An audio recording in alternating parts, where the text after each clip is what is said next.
It's my life. Lazy. It's my life. I got dirty. It's my life. I wanna shopping. Yun, at welcome back na naman sa aking channel. At ngayong araw may panibago na naman akong ituturo sa inyo, no? Tuturuan ko kayo kung paano magtanggal ng LC ng washing machine. Yan, nakikita nyo ba yan?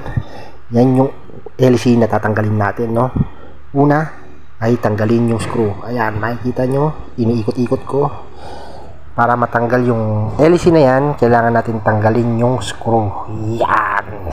At kapag natanggal nyo na yung tornilyo, kung gagawin nyo naman ngayon ay tanggalin yung LC, no? Paano nga ba tatanggalin yung LC na yan? Ganito yan tinatanggal, mga kaibigan, no? Inaangat lang yan, no? Pero dahil nga ito hindi pa nabubuksan at hindi pa nagagalaw, medyo matigas pa siya, no? Ang strategy dyan kung paano tanggalin ay uga-ugain nyo ng konti, paangat, inaangat nyo siya, tapos inuuga-uga nyo siya ng konti. Ngayon nagkaroon ako ng problema dito kasi di pa nga siya natatanggal, kaya medyo matigas pa siya. Kaya ang ginawa ko ay kumuha ako ng alambre. Ngayon, no, pinasok ko dun sa may butas kasi nga medyo matigas ng konti, no, nadudulas-dulas yung kamay ko. Kaya ang gagawin ko ngayon, gagamitan ko siya ng hook o ng isang magandang hawakan para mas madali ko siyang mabubunot. Okay, uuga-ugain ko lang ng konti, tapos sabay angat at matatanggal mo na yung LC ng washing machine. Ngayon makikita nyo, wala namang masyadong dumi, no? Pero may konti mga lumot-lumot ng konti dahil nga ayan, di siya nabubuksan.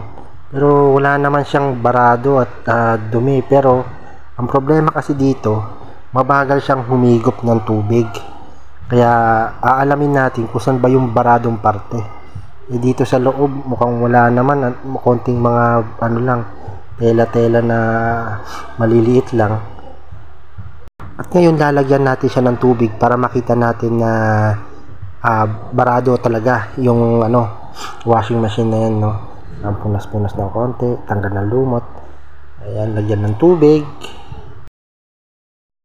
At dito makikita nyo na mabagal talagang humigop ng tubig, no? Ibig sabihin barado talaga. Pero yung bara ay hindi galing sa ilalim ng LC. Ang sa palagay ko to ay nasa ilalim ng washing. Kaya titingnan natin yung ilalim ng labasan ng washing, kasi mabagal talaga yung higop ng tubig Nandito yan sa likod, mga kaibigan, no? Itong parte na to, yung kailangan yung buksan para makita mo yung bara dun sa ilalim. Madali lang naman buksan yan dalawa lang yung screw niyan, kaya hindi ganun kahirap buksan. Tatanggalin mo lang yung dalawang screw at makikita mo na yung loob niyan, no? Mas maganda na matutunan mo to, kasi para hindi ka na kukuha pa ng tao na pwedeng mag-ayos ng washing machine mo. Kung ang problema mo lang naman mabagal yung pag-drain ng tubig, ituturo ko na sa iyo kung paano ang basic na paraan na linisin yung labasan ng tubig, no? Ito makikita nyo, meron dalawang tubo dyan ng ng tubig, at dito sa part na yan, diyan pala nagbabara. Ibig sabihin yung dumi na nahihigop niya ay diyan na naiipon sa pinakadulo ng hose na yan. Ayan, makikita nyo ay may tubig pa. Ayan, yung matubig pa siya. At ngayon dito susubukan ko kung sira ba to. Yan kasi yung naglalak ng tubig, no? Kung i-drain mo na siya o magwawash ka na ng damit, no? Ayan, drain, tapos normal wash, tapos soft wash. Yan, i-check ko kung gumagana ba ng maayos. Mukhang gumagana naman siya, no? So ibig sabihin hindi yan yung sira, kundi meron talagang bara sa tubo, sa may hose na yan, no? Dito pinipilit kong tanggalin, pero dahil nga hindi pa nga ito nabubuksan, yung mga hose na yan ay meron pang mga pandikit, kaya matigas siyang tanggalin. Di ko na pinersa yan kasi baka nga mapunit yung hose, kasi mukhang manipis na yung hose. Kaya ang ginawa ko na lang dyan ay binuksan ko yung yung nagtatakip na yon, yung kanina. So ganito yung itsura niya, no. Kapag natanggal mo na siya, medyo madilim pero ayan, natanggal ko na. Meron siyang spring at saka meron siyang makapal na goma doon sa labasan sa pinaka end.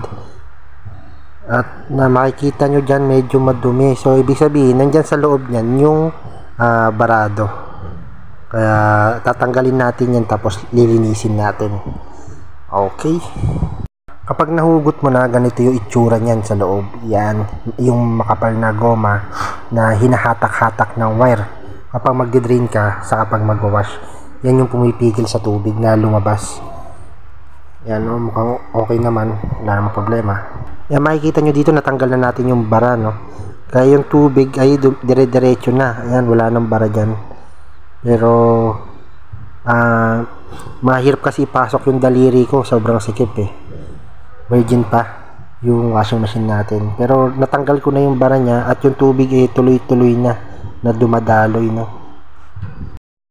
Siguraduhin nyo na kapag ibabalik nyo yung goma na yan, nandun yung spring, no.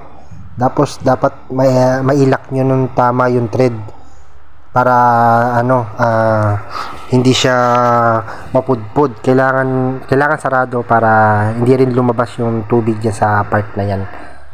Yan, medyo matigas lang yung pagbabalik pero madali lang naman ibalik.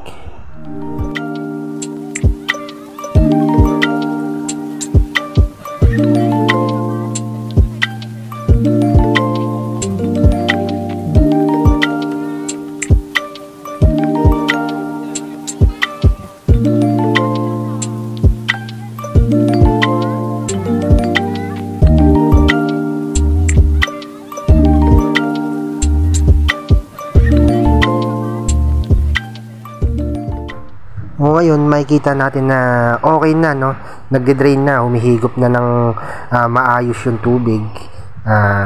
Ganun lang kadali na magtanggal ng bara, no.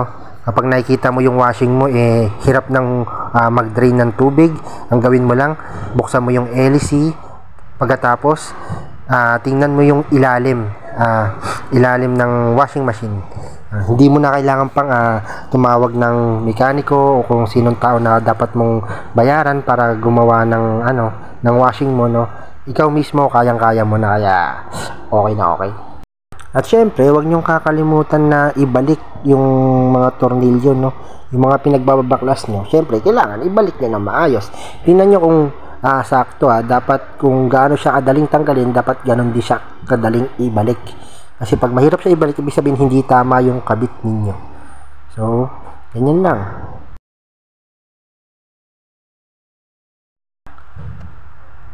Dito, ikakabit mo lang din yung tornilyo.